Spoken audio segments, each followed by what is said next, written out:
Welcome to Feminist Question Time, brought to you by Women's Declaration International, which is the leading global organisation defending women's sex-based rights against the threats posed by gender identity ideology. Many of us have been active feminists since the 70s or even the 60s, and we were not surprised when this new attack on women came along, and we haven't changed our analysis. In 2018, we wrote a declaration on women's sex-based rights, which is informed by these decades of radical feminist activism and sisterhood and understanding. And it lays out our position. And it's been signed by 39,404 people from 160 countries. And it's supported by 547 organizations. So it is a very significant document. And if you haven't looked at it or signed it, do both of those things. It's a really useful document for lobbying at all levels, at local level, lobbying friends and family, just show it to them because it makes loads and loads of sense. And it's based on United Nations promises to women from over the last decades.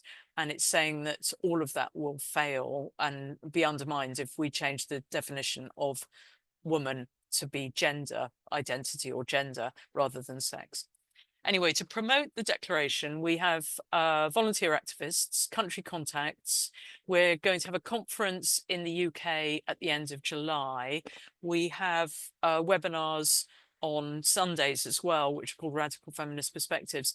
And we have really active country groups in many, many places. And we're going to hear from Colombia's country contact today. But, you know, often in these webinars, we hear from somebody who is working on these issues as part of WDI. Our programme today is we're going to hear from Nerissa Scott from Australia, and she's going to talk about Save Women's Sport Australasia as well as Women Up Queensland. Then we are going to hear from Jan Williams from Object, and she's going to tell us about the Kenwood Ladies Pond.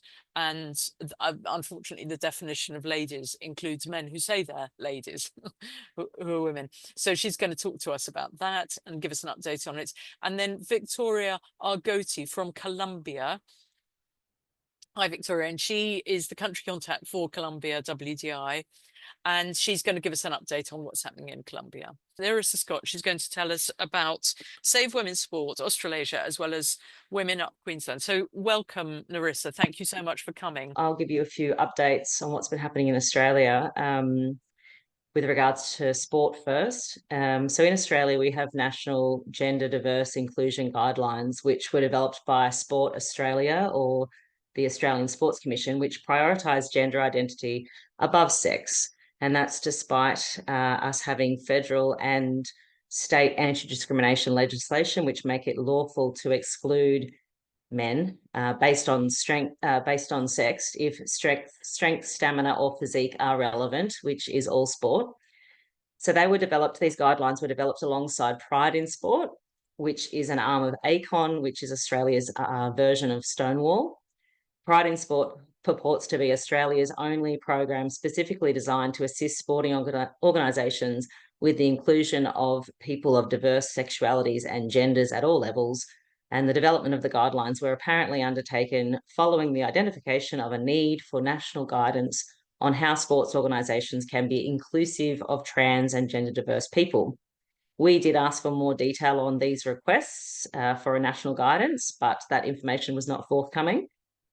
So it's particularly challenging with regards to advocating for women's sport here for females only, as different governments, so state versus federal, pass the buck on jurisdiction and say it's up to the sporting federations.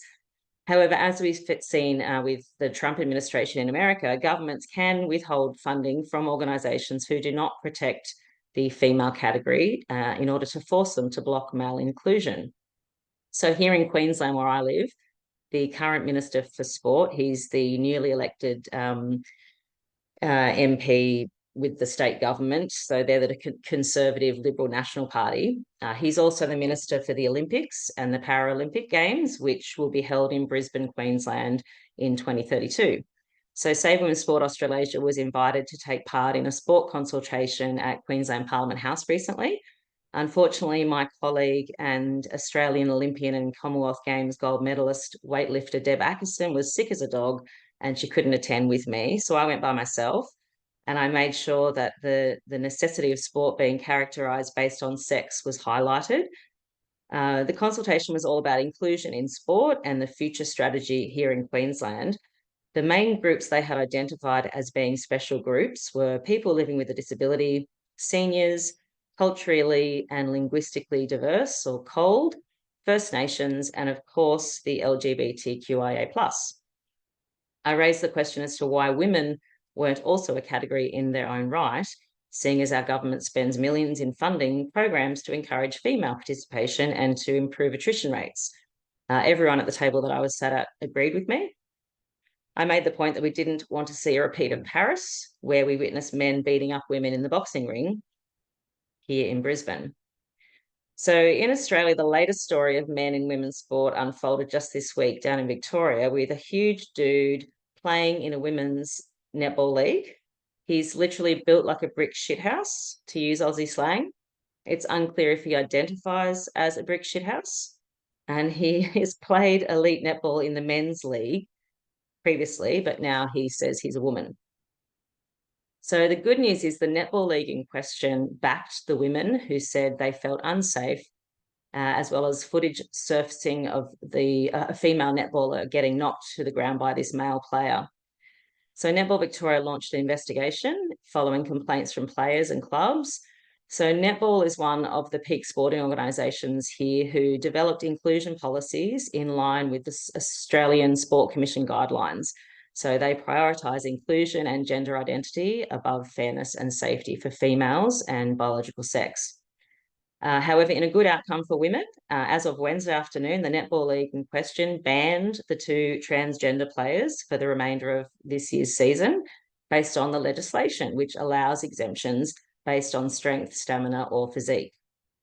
We have seen the same thing occur here before in basketball. However, in football or soccer, we continue to see males playing in the women's leagues and injuring female athletes. So we've got Riley Dennis from the UK playing here in Sydney.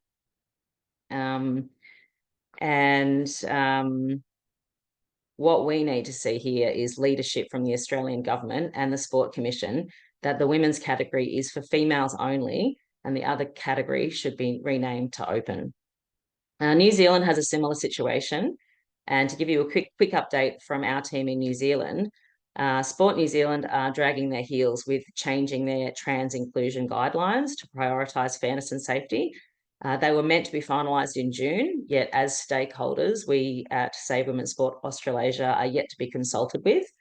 But our team in New Zealand did an awesome job of getting that on the agenda before the last New Zealand election. We're also waiting to see what the new head of the IOC, Kirsty Coventry, does. She said that she will protect the female category and female athletes, and she wants to work together with the international federations and for the IOC to take a little bit more of a leading role. She also talked about creating a task force to look at the transgender issue. The fact that she thinks a task force is required is a little bit concerning. However, in other good news, World Boxing, which is the new governing body and recognised by the IOC, this week announced mandatory sex testing to avoid men punching women in the head. Let's hope the entire IOC follows suit, and this will have a trickle-down effect to all levels of sport to restore fairness and safety for females. Meantime, in Brisbane, I'm involved with a women's advocacy group called Woman Up Queensland with the group's founders, Sue and Leah, two warrior women. And they've been holding monthly Speakers Corner events for nearly 2 years now. So the co-founder of the Australian and Queensland Greens, Drew Hutton, who was suspended for supporting sex-based rights, he has now spoken at 2 of our events, which is amazing. However, we've had the same group of trans activists rocking up wherever we set up our events in the CBD to disrupt, intimidate, and try and silence us. They bring their PAs, their megaphones, and have stalked us in a sustained campaign of targeted harassment and abuse over 14 months now, and police have done very little to stop them. There have been physical altercations and women have been assaulted. And Joe, I'm just going to get you to play some footage, and it shows the trans rights activist behaviour and the lack of police action. There was a focus on safe.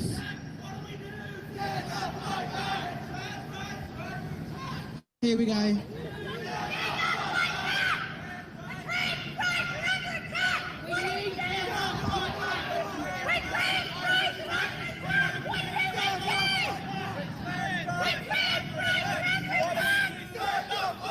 What do we do?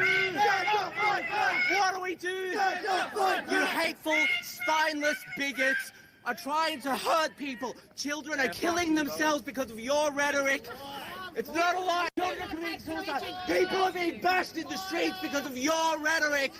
Men in dresses, what dress? You're the man. Fascist. Are you going to help us? Are you going to help us? They're walking away. The police are walking away. Are you going to help us? Are you going to help us? Sorry? This is our... They've come to attack us. Can you please move them away? Sorry? Can you please move them away? Isn't it? We have a permit to be here. They Yes, do not. They do. They don't. We know that they don't because we've checked. They do. Sir, we've checked. Yeah. So you're not going to do anything to get these people away from us? They've got a permit to be here also. Right, so these people are allowed to come and intimidate us like this, are they? Is that okay? We've got some more crews coming. Okay. Stonewall was a riot started by trannies like us. Trans people have always been a part of our community. I have no idea what you're saying, and I don't give a shit because it's bullshit. Yeah, because you don't want to look at the police. I listen to you, and you said you want me to die. You want me bashed in the street. Trans women. Your ideology leads Trans to the women murder. are men. You have no idea. Danny the copper cunts.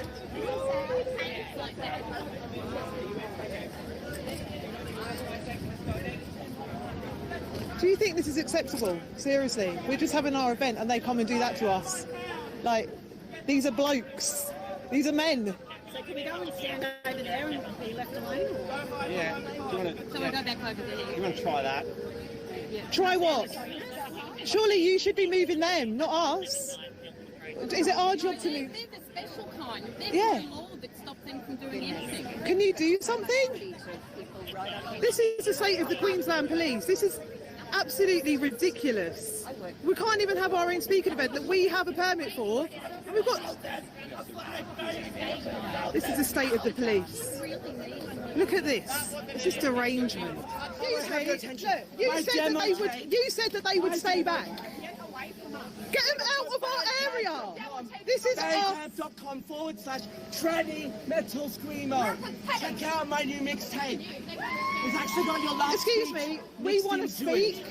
It's really Look at funny. the state of the Queensland Police in these days. This is absolutely absurd. Shall I actually call Triple Zero? I might just go for it. Of course you can. Absolutely. Speak. This is the act. Will you hang on to it? Where's the speaker? I want to get near the speaker. That bitch got a thin blue line. A week ago, Thin blue line. Let's go. The fascists, the racists, and the turds. The fascists, the racists, and the turds. We're listening, Anna. We're listening. Are you listening? Thank you. Are you listening? You attack women. We're under attack. What do we do? We're trans rights are under attack. What do we do? We're trans rights are under attack. What do we do? We're trans rights are under attack. What do we do? Where do we hide? Police. Police. Big attack. Yes! Break it up. Go on, take it. Guys, let's break it up. How can you break it up, guys? Break it up, guys.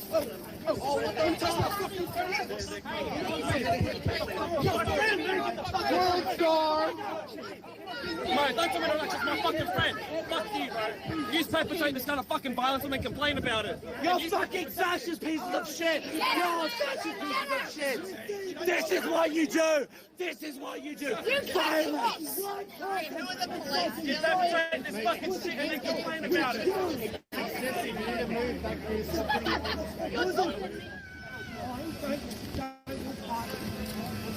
Here we go. This is the kind of man that wants to be in our space. This is the kind of man that we're meant to pretend is a woman. Never. We will never pretend that this is a woman. We can see with our own eyes you're a big dude. This is the future for our children. This is what our children are being told to accept. We can't even speak in public. We can't even speak in public. We're going to speak to them. You get the picture. So last weekend, they brought with them 2 PAs, megaphones, a council marquee, and a brass band. And police allowed them to set up where we had a permit. So they were actually only about, well, they were just as close as in the video, 5 meters or so from us. So it's obviously a complete disavowal of our civil liberties and in breach of many local and state laws, including the Queensland Peaceful Assembly Act. And from that weekend, so just last Sunday, this short clip shows the attitudes of some of the police officers in Queensland, and it was taken by Leah from Woman Up. It's just a short clip. Okay, if I detect any offences, we'll go with it. Okay. It's very telling, isn't Thank it? you. When a man sticks up for transvestites who want to infiltrate women's spaces, and these men seem to have absolutely no issue with that whatsoever. Even men that are paid to protect. Yeah, well, ever since that... It's really law, because it's like, seriously, they haven't committed offences yet. If they do something, they'll fix it. So you're making up stuff that's not there, you know what I'm saying? These men turn up every month to intimidate us. But why are you just skirting over that fact? Why is that just... We're not skirting over the fact. You're skirting over the fact that these men do turn up month after month. And stabs you in the back, and then I got convicted, and then 6 months later I come up to you and I haven't got a knife in my hand, does that mean I should be arrested for something? Oh my God, I can't believe you just did that. Well, it's the same thing. I can't believe I can't believe a policeman has just used that as an analogy. Making up stuff. That's crazy. Yeah. He basically used an analogy saying, if someone stabbed you in the back and then turned up somewhere else 6 months later without a knife, should he be arrested?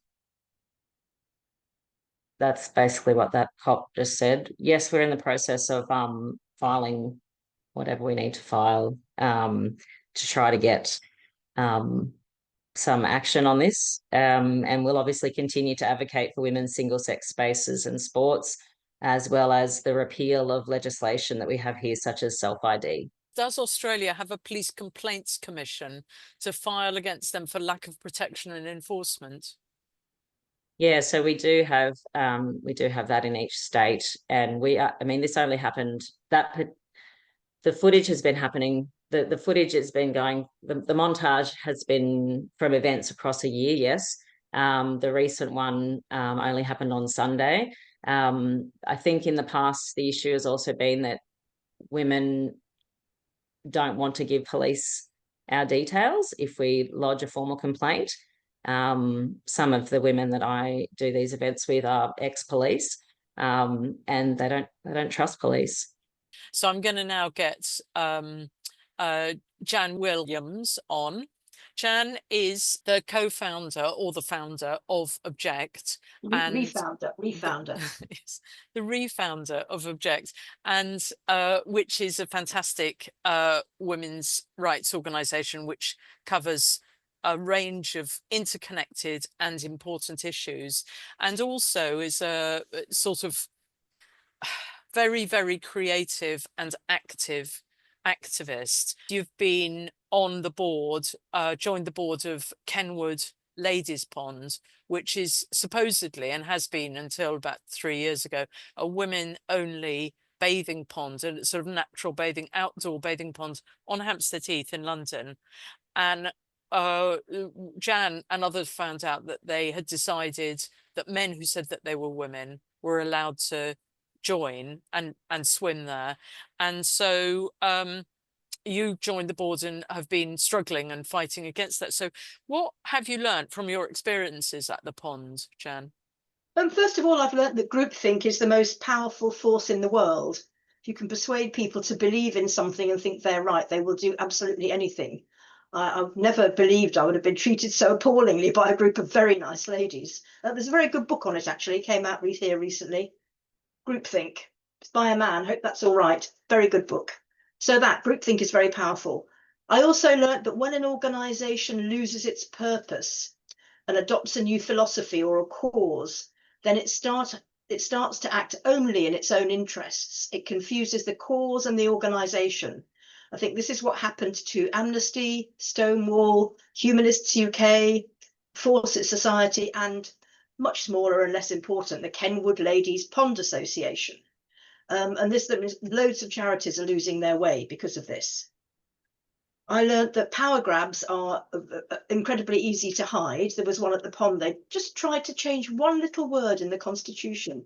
Instead of users of the pond, which included all the women who go there for picnics, to swimmers at the pond, which includes all the people who are lucky enough to have swimming lessons, who haven't got small children to look after. In other words, all the nice white middle class ladies who like to come in their cars. Just one little word. They thought nobody would notice, but we did when we stopped it. So what was that? They were saying that swimmers of the pond were allowed to be in the association, but They not were saying users. Yeah, that's right. They changed it to swimmers because all the people on the committee are committed swimmers. But the area that the pond is in is a very mixed population area. There's lots of Orthodox religious women, Muslims, Jewish women, who a lot of people who grew up in other countries where they probably don't teach the girls to swim. The regulations at the pond are that a child has to be over 8 before she can go in the water.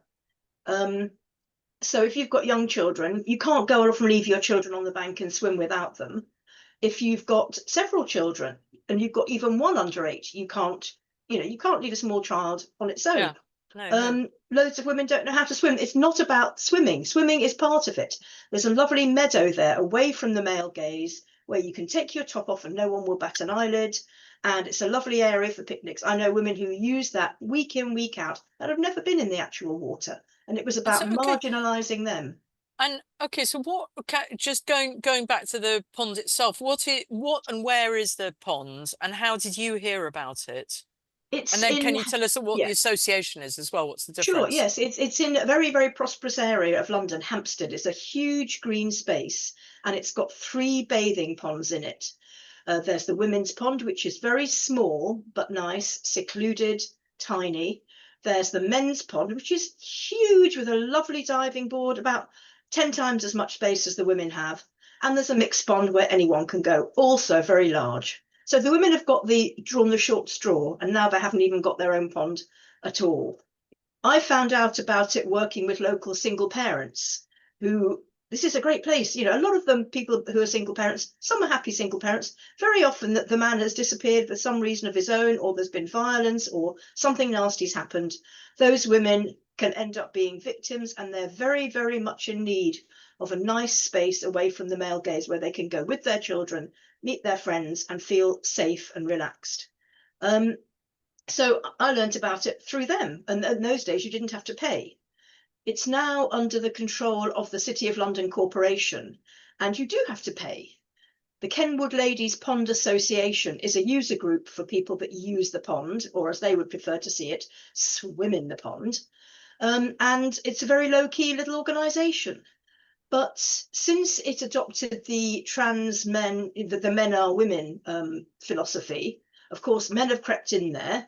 A lot of the conservative women, you know, from religious minorities won't go there. They're not allowed to go there. Some of them have protested and some of them have not. There is actually a Jewish woman on the committee at the moment who said that she would be quite happy to bring along one Jewish woman who said it didn't matter to her that the pond was mixed sex now. which is a betrayal of all the other, religious women, isn't it? I thought that was pretty shabby. Isn't it the City of London Corporation? They're the people who are sort of actually in charge, Yes, and they make the rules, but the they own it and association, operate it, and they introduce charges. And the Kenwood Ladies Pond Association, the user group, actually challenged that. They took a case to court. They lost, partly, I think, because they did it on behalf of disability rights. They've got several prominent disabled women on the committee. That's great. But the tendency is that they tend to think they're okay on protected characteristics because of that. Oh, we've got 2 disabled women on our committee. No one can touch us on protected characteristics. And that was my first encounter with this imbalance. You can't cherry pick protected characteristics. We have to be fair to all of them. And what did you do about it then when you joined the committee? What happened? First of all, I was a very good committee member. I attended meetings. I took packets of biscuits. I stood at tables and sold lots of lovely merchandise. They run breakfasts and tea parties. And obviously you need to go and help with those, moving furniture, putting food out, clearing up afterwards. I can now say that I have washed up single-handedly by hand for a tea party of 80 people, and that's what the little ring over my head indicates. So I thought I would establish myself as a good committee member before I did anything else. And then I said to them at a meeting, I said, this is an issue I think we need to discuss. It's really important. I think the pond should be women only again. How should we go about this? So very straightforward, very down the line. They said, send an email. So I composed a lovely email giving the main reasons why I thought the pond should be single sex. I talked about the Equality Act. I talked about the fact that there are 3 ponds, 1 for men, 1 for either, and 1 for women. Therefore, nobody will be short of a pond. There are alternatives. And I talked about the sexual violence statistics and the 2018 Times study, which showed that women are far more at risk in mixed changing rooms, because effectively the ladies' changing room there is now a mixed changing room. I think they were very, very worried because they couldn't face a discussion. And what followed, strangely, was an eruption in the WhatsApp group. One of the other new committee members launched a big personal attack on me, saying that I was only interested in my own issue and that I was a horrible person, I was aggressive, and that I took too much food at one of the breakfasts, which was getting a bit personal. It's quite possibly true. I didn't know there was a ration because I haven't been there very long. And I just put, this is all in writing, obviously, clearly in writing. So I put in, I thought, we don't want to get into a war here. I'm not joining in this fight. So I put in, this is an attack, hoping that somebody more senior would come in and intervene. And one did. The deputy chair intervened and she said, yes, Janice is disgraceful. I would like you all, because I said, I'm sorry if I've upset you, because she then revealed that something nasty of a sexual nature had happened to her, as it has to many of us. And it wasn't a trans person. I never said it was. And she was triggered. She was triggered by what I had written. Oh, the fact that you had mentioned that there is sexual abuse, also that that sexual violence happens. Yes, it's just bringing it up. Female. It's your fault. Was triggered, and it was all my fault. Yeah. So this other woman joined in and she said, yes, and now Janice has given a fake apology. Because I said, I'm sorry, I've upset you. I was sorry I'd upset her. Yeah. However, certain facts need to be dealt with. And this other woman joined in and said, I'd like you all to rate Janice's apology as a fake apology on a scale of 1 to 10. So no. Talk about making it worse. Fortunately, some of the committee declined to join in because actually there were several on there who agreed with me, later turned out. So yeah, it all went horribly wrong. They'd been trained by the City of London via the gendered intelligence training. So they were all convinced they'd had the right training and it was free, so it must be good. So I said, okay, I will organise some alternative training. So I got along some mates from the Women's Rights Network who do some training, and I actually paid £1,000 of my own money for them to come, because obviously to cover their travel expenses and so on. Couldn't expect them to do it for nothing. And held a little session in a community centre. They didn't want to have the session in a room over a pub. That was not nice enough for them. So we went to the nice community centre, and the trouble was the situation legally then was not clear cut, and you had to look at the principles behind it and some of the examples. And this woman, the deputy chair, said, well, if it's not clear cut, then I'm not going to listen, and sort of closed it all down early. So Wow. a lot of them were interested and came and talked to the trainers, and several other people left the committee with me later thinking, hang on a minute, this is not okay. Yeah. So and then what went wrong? You said that you got banned or something in the end. I put in some complaints because all this was in writing. I put in 4 or 5 complaints about the way I've been treated. And the AGM by then was coming up, and I submitted a motion to the AGM saying I thought the pond should revert to being single sex. And also the other thing they'd done is they'd ignored the constitution, which said they're supposed to reach out to local disadvantaged women. They hadn't been doing that because they've been so busy congratulating themselves on having, you know, trans people there and disabled people there. So I got together with the local gingerbread single parent group, and they were quite keen. I said, can we do a pilot where for one summer we let the single parent members of gingerbread in for free? Obviously in accordance with all the same regulations would apply. Yeah. And so I got obviously people to co-sign these with me. I put that forward, and off we went. In the run up to the AGM, they were obviously quite worried about this, and they were in fact they changed the venue, and I think they actually accepted lots of people at the last minute to be in there and support their motion, because they brought in a lot of people who hadn't been seen before, and my motion went down, which is fine. You know, you have to try these things. They actually closed down the meeting early because Venice Allen, who's another, you know, she had organised demonstrations and meetings at the pond, and she wanted to speak. They wouldn't let anybody speak for our motion. They told me I wasn't going to be able to speak, and then suddenly they said I was going to speak, so I spoke up. That's fine by me. And they closed them. They took the disruption that occurred as an excuse to close down the meeting in early. So we never really got to vote on these things properly. And that was the end of that. Wow. So I got voted off the management committee, which was a relief. How did they vote you off? Is that they put in other people? Yes. They have these various regulations about things you're supposed to do. Of course, I'd done all of them. One of the regulations is that I think you're not supposed to miss more than 2 consecutive meetings. Yeah. They re-voted on one woman who hadn't been to a single meeting all year, and who was supposed to run the Twitter account, and there'd been no action on the Twitter account. So somebody that hadn't done either of her jobs was voted back on because she agreed with them. So there we go. I was quite happy to be voted off because I'd done what I was there to do, and you know, I tried. It got quite a lot of press coverage and so on, quite a lot of attention. Yeah. And I think sometimes that's the reason for doing these things. If you don't engage with people, nobody notices that the women's rights have been taken away. So I complained about some of these things because it was, as I said, it's all in writing. And they then asked me, although I was no longer on the management committee, if I'd like to have my complaints investigated. And I said yes, thinking that they would invite another person from a voluntary organisation to look at all the written stuff and give a view. They went and hired a lawyer, a hotshot lawyer. This is so they'd spent thousands of pounds on their failed disability case against the City of London, saying that charges were unfair to disabled people. And they went and hired a similar hotshot lawyer to investigate my complaints. And then they told me that there had been a number of complaints about me, none of which I've ever seen, none of which I know the content of, none of which I've ever been told the content of. And I had a session with the lawyer. I said, well, the documents speak for themselves. You can see it all in the WhatsApp group and so on. I said, you know, and I said, what are the complaints against me? And she wouldn't tell me. So in the end, they did a report. And they said, you know, send in a confidentiality agreement if you want to see the report. So I sent it in by return. And they said, no, we need a hard copy. I sent it down the wires. We need a hard copy. So I said, OK, what's the postal address to send it to? And they said, we haven't got a postal address. It's ludicrous.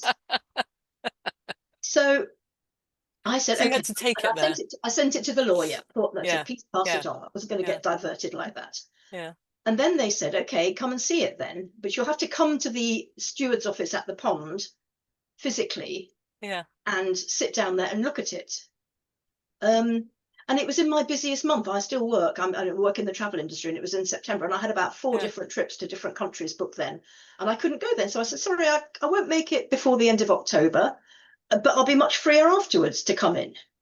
And then they said, oh no, if you can't make it by the end of September, then you can't come and see it.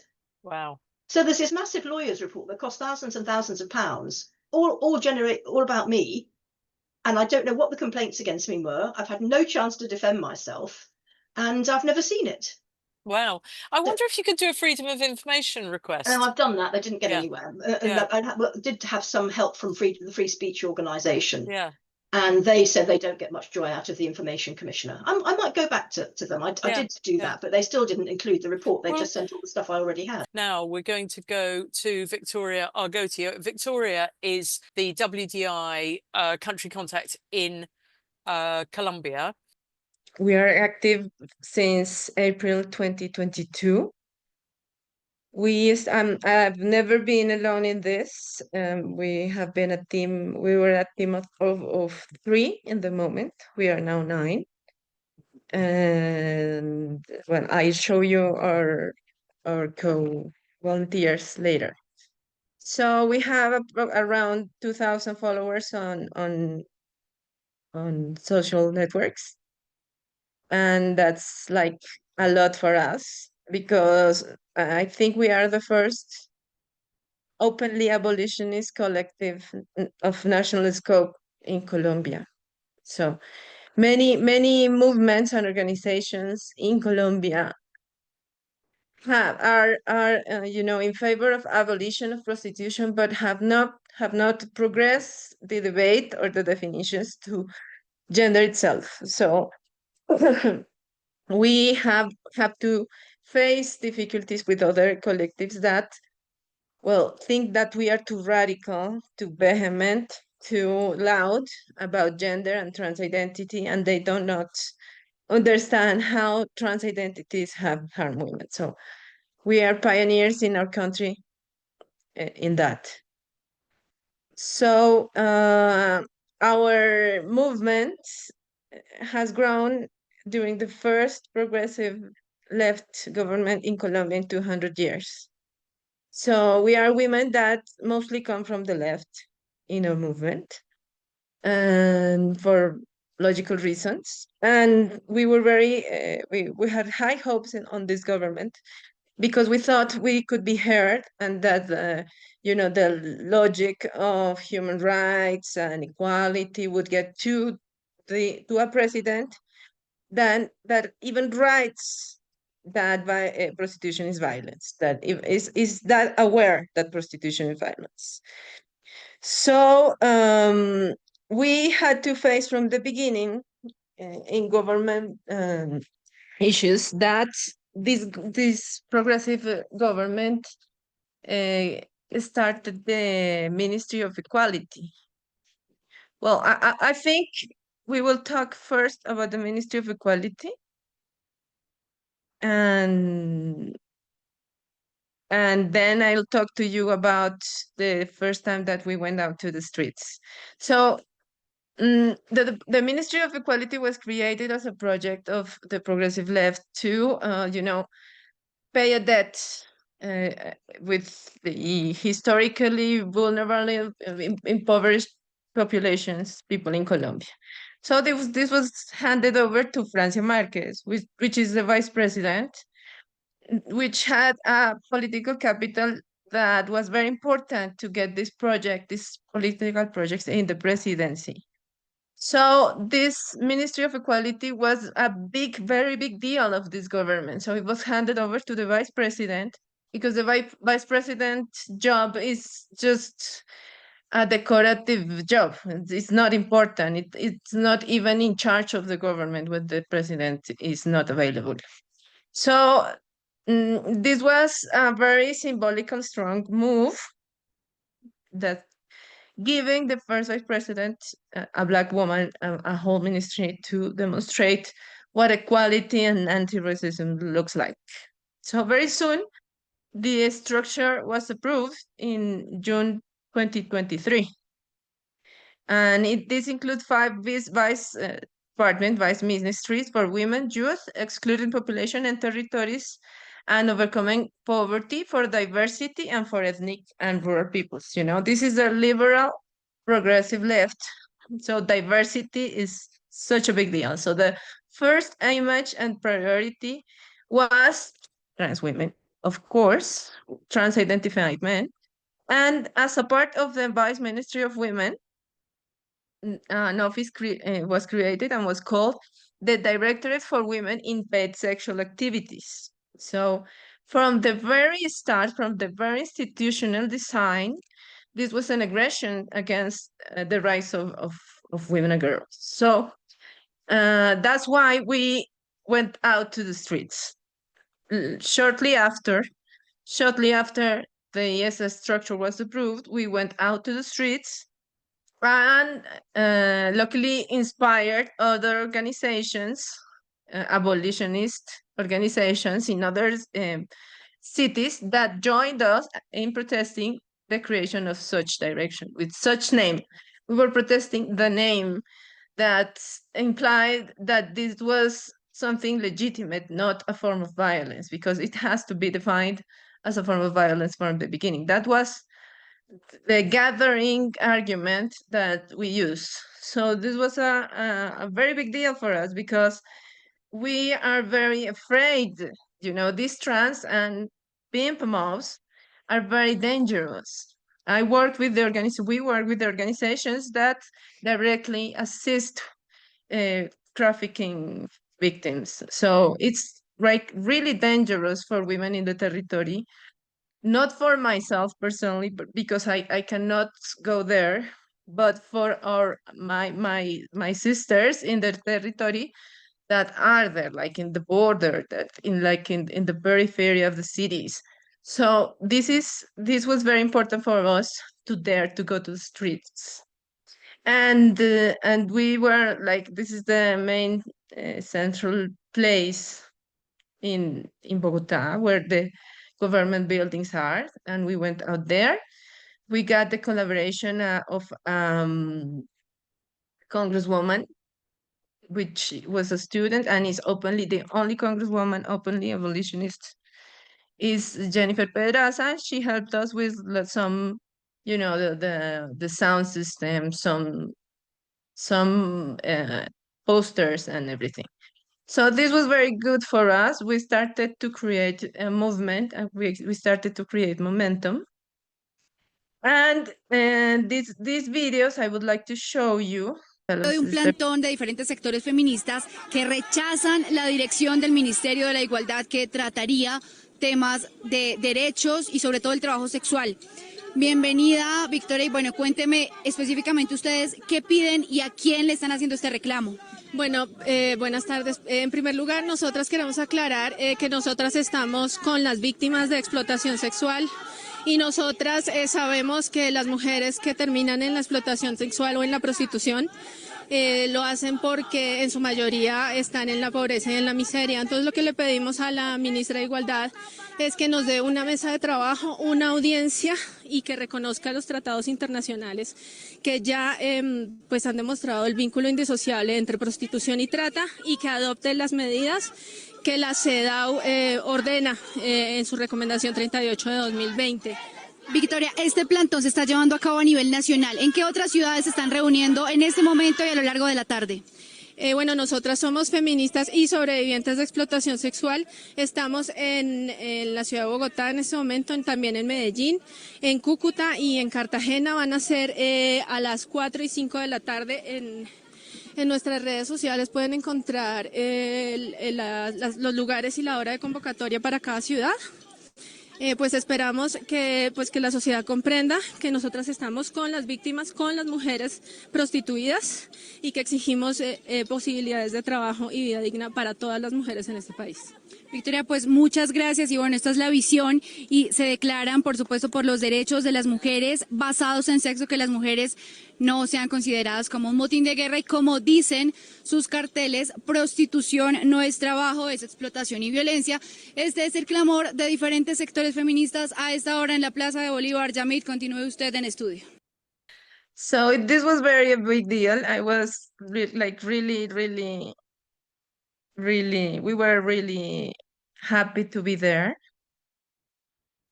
And even though with some of those women that we are not like working directly anymore, we know that we have joining points that is the general cause of the women. So for all of those that are not in our team that do not talk to us for different reasons, we send our love and hugs. And thank you for all the collaboration because it was very important. So let me show you again. And well, the next around that mobilization that very day, a new collective was formed, and around the fight of a mother who was seeking justice for her little girl that, being a teenager, was kidnapped and raped by three contractors, U.S. military contractors that enjoy a diplomatic immunity and have not been brought to justice. Because of that, despite the evidence and the fight of the victims, because the daughter of Olga Castillo is not the only victim of these men. So I want to call the attention here because that collective was formed the very day that we went out to the streets. We motivated women enough to gather and fight in a concrete cause. And this movement, Olga Castillo, was not free of the trans violence against women, because a trans-identified man got involved very early in the confirmation of this group and started to, try to make things about himself, and was expelled, and then started a harassing campaign, an aggression campaign against the women in that collective that happened to be also in WDI.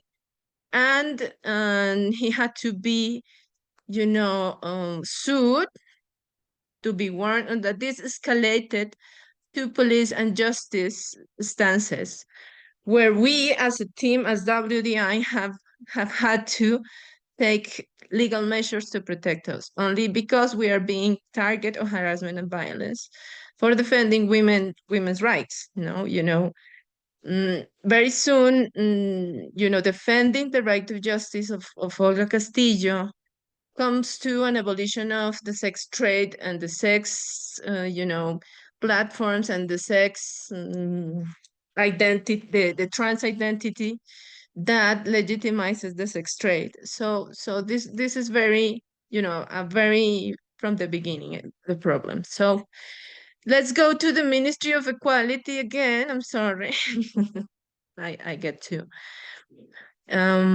We went to the Ministry of Equality. We protested the structure, the Directorate of Sexual Paid Activities.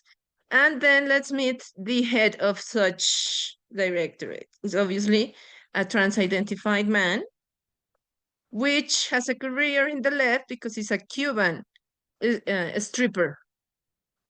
And he is also extremely vulnerable because he's HIV positive. So he started his, governmental bureaucratic career in the administration, the city administration, where Gustavo Petro was mayor of Bogota. So this person started in the institutions, and since HIV positive people have a right to work reinforced stability, cannot be fired from any job in the institutions, in the governmental institutions, cannot be fired. So he has made a career out of being a stripper, a representative, of sex worker groups, and, also representing a vulnerable population, which is HIV positive people. So this is why this person is the head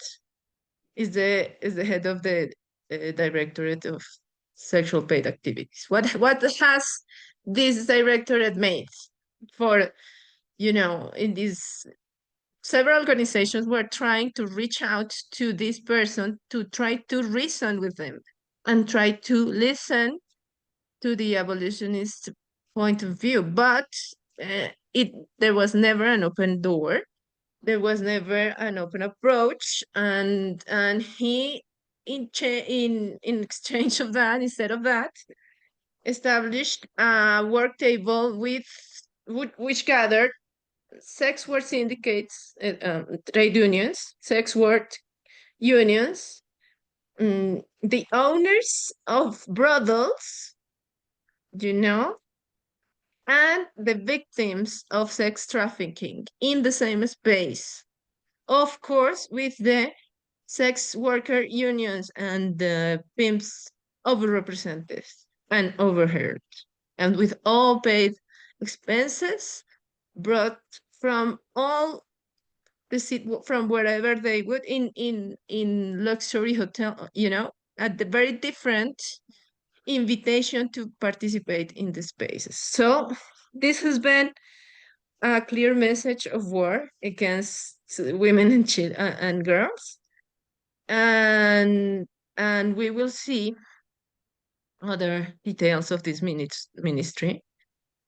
So as a consultant of these paid sexual activities, the director has been hired this woman. This woman her name is Alejandra Omaña, but her nickname in the porn industry is Amaranta Hank, which obviously enters the government as the representative of sex workers, quote, and has devoted her life to attack and defamate abolitionists, because she thinks she even is the founder of the first webcam university. She started a so-called educative project to form women to be porn actresses. And she now that has access to public spaces, to public policy spaces, tells lies about abolitionists, such as we make up cases of sex trafficking just to, heighten the records, because supposedly we get money for doing that.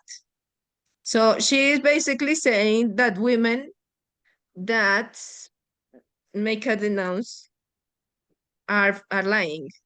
She even is a victim, because she has told about the abuse and the harassment she has been subjected to because of being a porn actress, but she is still accusing women of lying when telling about this case. So this is the Ministry of Equality that we have to fight against.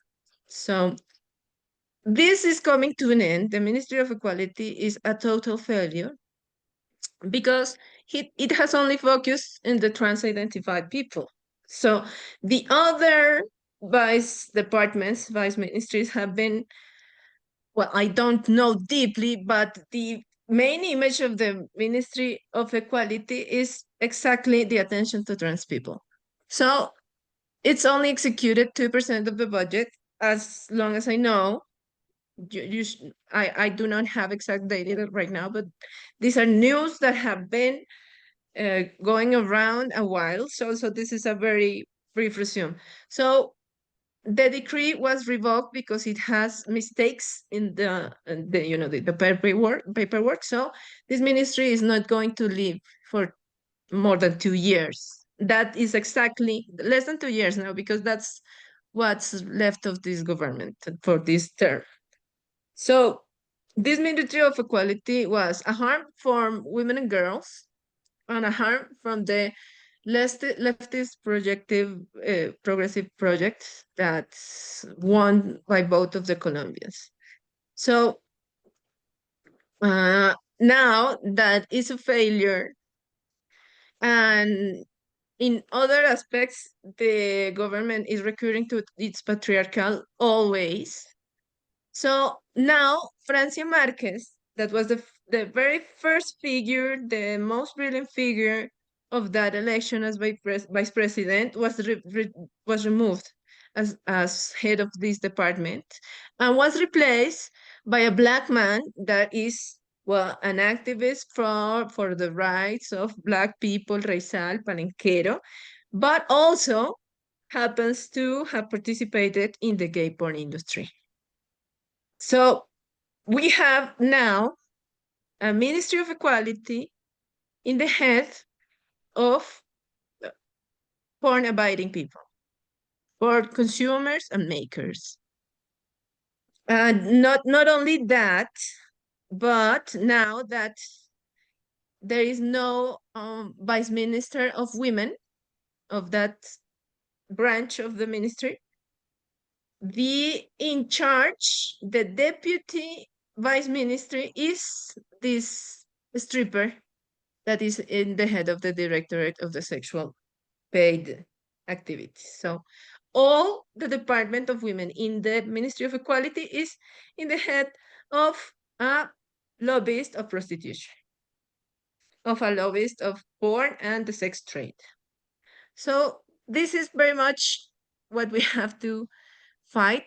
We are still currently a representative of feminist organization, of women's organizations in an assessing committee of a law. And this committee is very important. It has to meet, every 2 months, every 3 months. And this committee has practically deactivated because because we are opposed to those perspectives. So every time we get together, they put the topic of the integration of trans women in the problem of violence, of gender violence. So it's very difficult. Well, let's go to surrogacy. That is the other front that we've been working to. In the on-ground organizations, we have information that the armed group and the clinics of surrogacy are conflating to take babies from vulnerable women in the very remote territories where the government doesn't get, and where obviously there's no opportunities. The general rule is misery. So we have a lot of cases of baby selling, but we have also like these more elegant apparent clinics that interview surrogates, and the surrogate says that they are so happy to make it possible for a family to be formed for the dreams of other people. So we are very advanced in that discourse that says that surrogacy is a technical aid for infertility, as if women are, technical instruments, and that women do that only because of altruism. So that's even the Constitutional Court has issued rulings that say that the government has to regulate this activity because the problem is not that it's happening, sino that it's unregulated. So there has not been a project, a law approved regulating this, but there has been attempts, and there will be attempts. There's always at least 2 attempts per year to legislate surrogacy, to regulate surrogacy, and each one is worse than the one before. So we are what they have in common is that they say that women are altruistic, that it has to be with no reward, with no, for just because the woman wants, and just because, and she's not going to get rich of that. So, but the last one that we are currently examining, that I already made the observations, introduces a tax on surrogacy, so the state can be a pimp, a regulatory pimp, and it's a 10%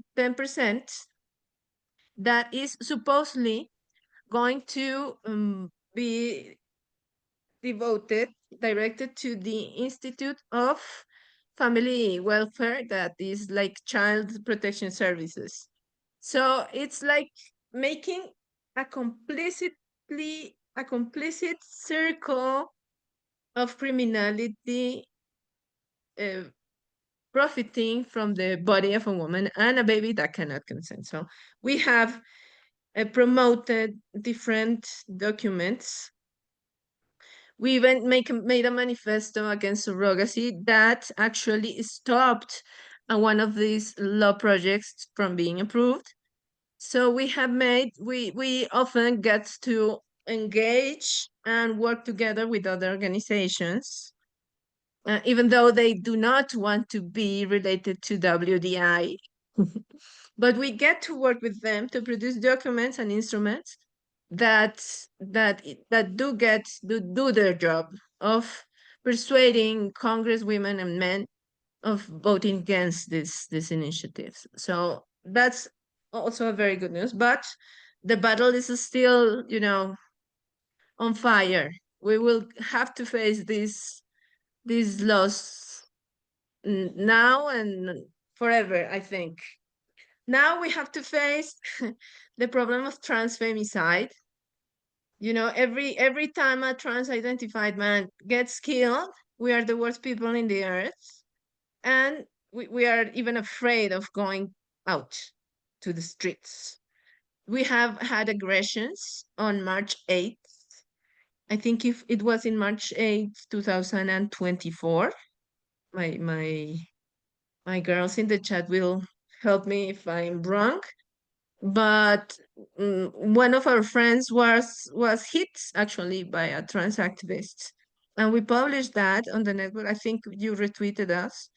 So it's not nice for us out there, although there are more rad gender critical women each day, and they are younger and younger every day. So we're happy to see that, because we see a lot of girls, a lot of really young women joining us in different levels. So that's really nice. And well, I'll talk about this trans femicide quotes, because this is the example of what happens with these men. So these men are often gay men, feminized men that end up in prostitution, and of course, and in drug trafficking related environments. So they get killed in these environments, and then we are blamed. Women like us are blamed for saying that this is not a woman. So this case was world famous only because his death was recorded. His final moments were recorded. He was like in very bad condition, holding with broken limbs onto a very, big river, very strong river. And this was used, the sentiments against this kind of cruelty was used to promote hate against feminists, saying that this is what produces denying that a man can be a woman.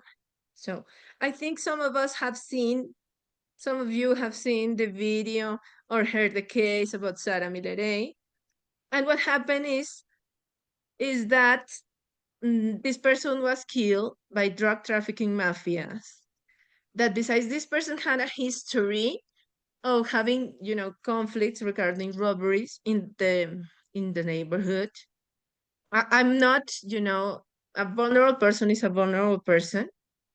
But I think this person was subject also to sexual exploitation. It wouldn't be, weird. And the alleged kill was already, captured. It was, a gang member. So it becomes clear one moment or the other, sooner or later, that is because being in the environment of drug trafficking and sex exploitation. But these cases are used against us to promote, for example, the Ley Integral Trans, the comprehensive trans law, which is which is really, yeah, it's already outdated, seeing the experience of other countries. So we have to face that. Is going this law is going its way, it's opening its way to approval, and we will have to be very attentive. So we are still fighting against the trans children speech and all of that. And we have motivated also other people to, come out and say it loud, and we're very happy about that because it didn't happen a couple of years before. Recently we have come to in connection to an account of a Colombian teacher that remains anonymous, and he makes very very important, very comprehensive analysis of legislations and everything around the world. And these documents that he produces have been very useful for us. So we are motivating other people to work in the same direction than ours. So it's really happy for us in the middle of such an hostile environment to be motivating other people to speak out and to stand their ground, to defend truth and to defend women and girls. And I may have forgotten something, but yes, I think that's all. And I'm very thankful. There's a lot of things that happen, but well, we are with the organizations that we are connected to.